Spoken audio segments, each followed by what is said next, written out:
Quick disclaimer, Learn from Mac is an independent educational project. We are not affiliated with, endorsed by, or sponsored by Apple, or any vendor or product covered in this course. Hey, welcome back to Learn from Mac. I'm Dennis, and today is day 18 of the F5 LTM R4600 Bootcamp. Today is the highest value performance tuning you can do on this box, GZIP compression and RAM object caching, both offloading real work from your backend servers. Let's get into it. First, the goal. By the end of this lesson, you'll have GZIP compression delivering to capable clients and a web acceleration RAM cache serving repeat requests directly from the BIG-IP, reducing backend load and improving delivery time.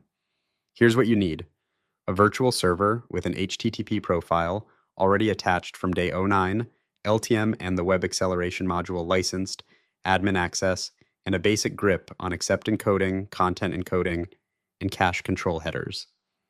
Two concepts before we build either profile. Concept 1, the HTTP compression profile.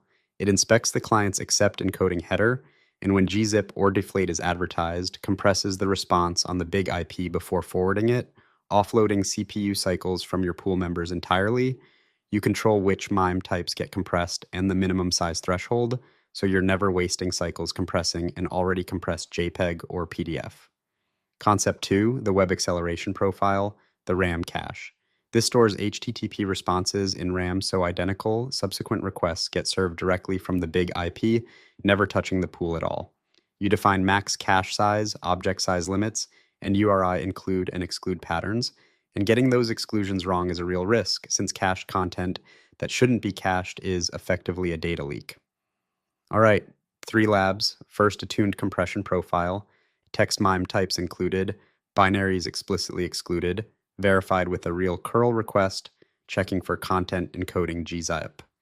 Then a RAM cache profile with careful include and exclude URI patterns, never caching, login, checkout, or admin paths, monitored live for hit and miss statistics.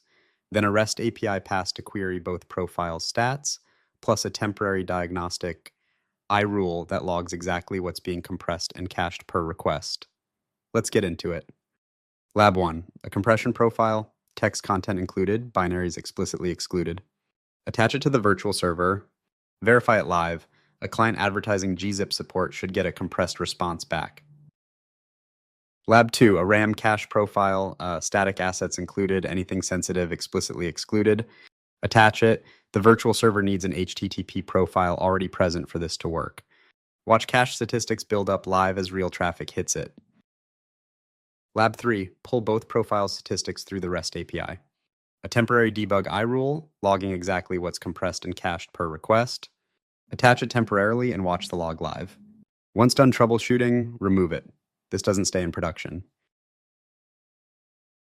And that's real bandwidth and backend load cut, measured, not assumed.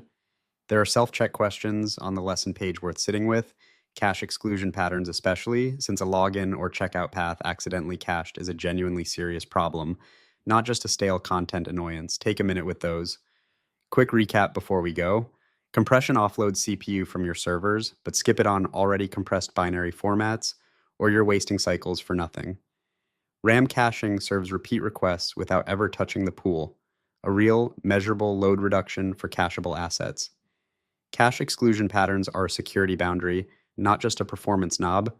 Login, checkout, admin, and API paths should almost always stay excluded, and a temporary debug, iRule logging encoding, and cache status headers is the fastest way to actually see what's happening per request. Just remember to remove it when you're done. All right, that's day 18 in the books. Compression and RAM caching, both live, tuned, and verified. That's real, measurable performance work now, not a checkbox.